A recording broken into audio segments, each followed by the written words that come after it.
I'm Andy Edwards, author of Walls Import for Caveware, and in this video I'm going to show you how to import your Walls data. So first we go to the Data tab and click on Import and click on walls.wpj, meaning a Walls project file. And in this dialog that comes up, you select the project file that you want. For this tutorial, I'm going to import the Octune Kawa sample data that comes distributed with Walls. So I click that file and click Open. This shows you the progress while it's reading, and once it's done reading, this dialog comes up. In this dialog, you specify which items within that project file, which books or surveys, are actually representing a single cave or a single trip. And this project structure here corresponds exactly to the project structure you see in Walls here, except for files that are not a survey or a book.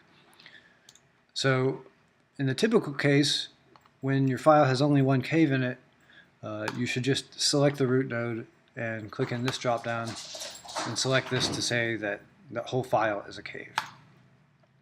And once you've done that, then you can click Import, and the data will show up here. It's calculating the loop closure.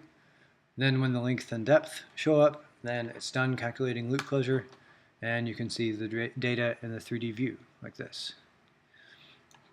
Now, in the case where you have multiple caves, I'm going to show you how to do that.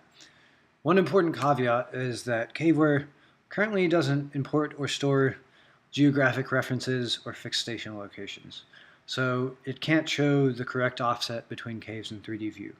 So, of course, we would like to have that feature, but until we do, I would recommend importing one cave into one Caveware file, and then importing another cave into another Caveware file, and so forth. Just have one cave in each file. So in that case, I've created a fake project that combines that Kawa data in one book with some fake caves in other books. So in this case, I would say select the book representing the cave that you want to import and click that that's a cave. And click Import again. And once again, the data shows up, calculates, and is available in 3D view. Now, there's also an important errors section here. If there are any syntax errors in your data, things that Walls would also complain about if you try to calculate within Walls, they will show up in here.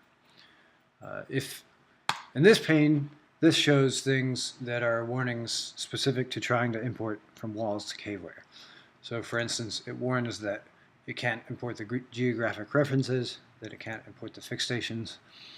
And for instance, there are other things like it has to convert shots that have instrument and target heights to pure distance azimuth inclination shots because Caveware doesn't store instrument and target heights.